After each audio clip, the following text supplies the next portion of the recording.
Assalamualaikum warahmatullahi wabarakatuh. Hello students, how are you doing? I will give the explanation about exposition part 2. Okay, let's start. Jadi seperti yang saya jelaskan kemarin bahwa eksposisi itu ada dua. Yang pertama adalah analytical, yang kedua adalah hortatory exposition. Isinya atau strukturnya mirip sebetulnya. Jadi seperti yang kalian lihat di sini ada thesis atau permasalahan, sama ya. Kemudian arguments atau argumentationnya yang mendukung kepada permasalahan sehingga pembaca dapat terpersuasi. Nah, bagian yang berbeda adalah bagian terakhirnya.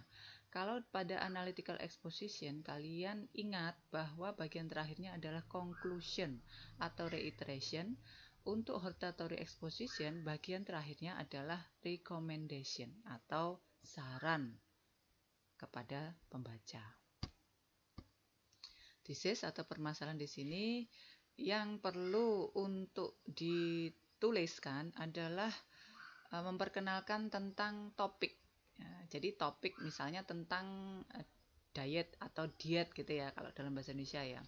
Diet itu apa sih? Nah, dan biasanya seperti apa orang memahami sebuah diet atau diet itu tadi. Kemudian di sini diberikan opini dari penulis, posisinya dia, posisi dalam artian dia itu pengamat atau dia di situ masuk ke dalam eksposisi itu sendiri. Termasuk argumentasi yang mendukung tentang diet atau diet itu apa, misalnya begitu. Kemudian bagian berikutnya adalah arguments. Arguments itu adalah pendapat. Jadi di sini untuk arguments otomatis kalian harus menampilkan a series of arguments, dalam artian argumen-argumen yang mungkin kalian temukan yang bisa mendukung terhadap topik atau permasalahan yang kalian kemukakan, sehingga pembacanya akan terpersuasi bahwa masalah itu layak untuk diangkat. Nah, gitu ya. Untuk recommendation-nya, bagian terakhir, kalau kemarin di analytical exposition adalah penutup atau conclusion begitu saja, kalau untuk recommendation ini kalian memberikan suggestion tentang what the reader should do. Apa sih yang harusnya dilakukan oleh pembaca setelah dia membaca sebuah teks hortatory exposition. Nah, seperti itu. Conjunction-nya ada beberapa yang bisa kalian gunakan. Ini penjelasan lebih rinci ya. Ada beberapa jenis conjunction di sini. Ada temporal conjunctions, ada casual conjunction, ada connective adding information. Kalau temporal conjunctions itu biasanya untuk menghubungkan dua kalimat begitu ya. Contohnya begini. Since ini bukan berarti sejak kalau di sini. Artinya mengarah kepada because. Nah, karena gitu ya. Then, kemudian meanwhile, pada saat itu gitu ya, until, sampai, firstly, pertama-tama, before, sebelum, next, kemudian bisa juga pakai after.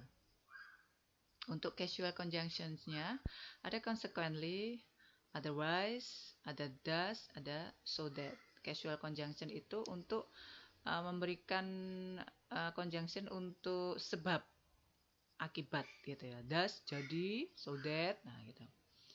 Connective adding information itu untuk menambahkan informasi yang pemikirannya mungkin mirip gitu ya. Jadi kalimat yang pertama, kedua itu sebetulnya idenya atau opininya hampir mirip. Kalian hanya menambahkan gitu ya. Jadi menguatkan kalimat yang sudah kalian tuliskan. Argumentasi telah kalian tuliskan. Konektifnya itu kalau untuk tambahan informasi pakai in addition, further, selanjutnya gitu ya. Furthermore gitu boleh.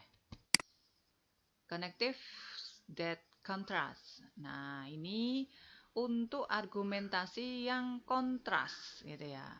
Jadi mungkin karena tadi saya menceritakan topiknya tentang diet atau diet gitu ya. Nah, diet itu bagus. Nah, misalnya Akan tetapi ada sisi kelemahan gitu ya. Jadi orang kalau ingin melakukan diet itu harus masalah gizi dan sebagainya itu harus tetap terpenuhi misalnya begitu. Nah, jadi antara kalimat yang satu dan yang berikutnya itu agak kontras, mendukung diet, tapi ada hal-hal yang harus dilakukan agar diet itu menjadi sehat. Ya, itu misalnya, itu namanya kontras. Kalian bisa menggunakan kata however, bagaimanapun, in contrast, in comparison, instead of, on the other hand, dan sebagainya. Okay, I think it's enough for my explanation today. See you next time. Wassalamualaikum warahmatullahi wabarakatuh.